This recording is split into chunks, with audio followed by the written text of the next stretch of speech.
Devenu président, il vit toujours dans la même petite ferme, n'a pas de compte en banque, conduit une vieille coccinelle et donne 90% de son salaire à des ONG. Il montre un autre visage de l'homme politique.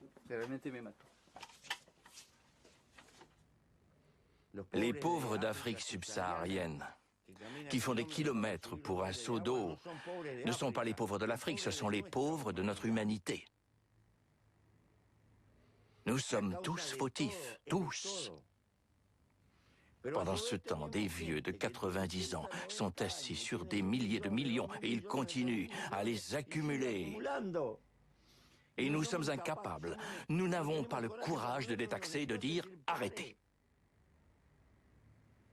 Et c'est incroyable. Ce sont des problèmes d'ordre mondial, d'un monde sans gouvernance. Si nous sommes incapables de définir des objectifs et de traiter les problèmes à l'échelle mondiale, de les affronter comme tels, en faisant notre priorité, nous menaçons nos propres vies. La phase du capitalisme dans laquelle nous sommes nous a apporté quantité de progrès. Elle nous a probablement offert 40 ans d'espérance de vie en plus. Mais dans le même temps, elle nous aliène. Elle nous vole notre vie. Elle transforme tout en marchandises. Tout se monnaie. Comme on a inventé une société de consommation consumériste et que l'économie doit croître, parce que s'il n'y a pas de croissance, c'est le drame. On s'est inventé une montagne de besoins superflus. Il faut sans arrêt jeter, acheter, jeter. Et ce qu'on gaspille, c'est notre vie. Parce que quand j'achète quelque chose, ou toi, on ne le paye pas avec de l'argent. On le paye avec le temps qu'il a fallu consacrer à gagner cet argent. À la différence près que la seule chose qui ne peut pas s'acheter, c'est la vie. La vie ne fait que s'écouler.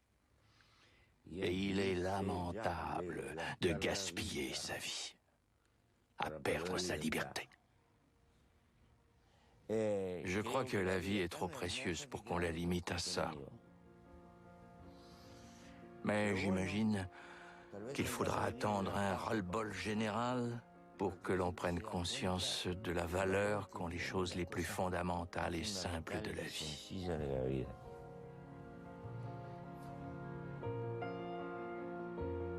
Que pourrais-je rajouter après de telles paroles? Que dire de plus? Mourica m'a confié que ce sont ses années de prison, sa mise à l'isolement où pendant plus de 9 ans, il s'est retrouvé seul, face à lui-même, qui l'ont poussé à repenser sa vision de la vie et du monde. Pour moi, comme Gandhi ou Mandela, il fait partie de ces grands hommes qui ont été capables d'aller au bout de leurs idées, passer des paroles aux actes. Son discours est l'essence même de ce que j'avais envie de transmettre dans Human, mais plus facile de le dire que de le faire. On est tous tiraillés entre l'envie de revenir aux choses fondamentales et ce besoin de posséder, de consommer dans notre vie quotidienne.